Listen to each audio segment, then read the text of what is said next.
What's up and welcome to the channel. Make sure to hit that subscribe button right down there. Today's video is all about how to use an old receiver with a newer TV. So let's get started. Alright, so the key to using your old stereo with your new TV is you need some kind of a device like this one right here. This is a device I picked up from Amazon. There's lots of different models of it, but it essentially does the same thing.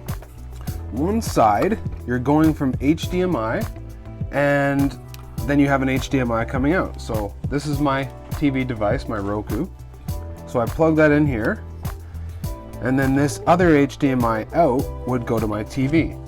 But then what this allows me to do is get a red and white RCA cable, and these two cables can easily go to my receiver. That way I can have left and right audio in my receiver. So this is the device here. I'm going to show this device on Amazon right now.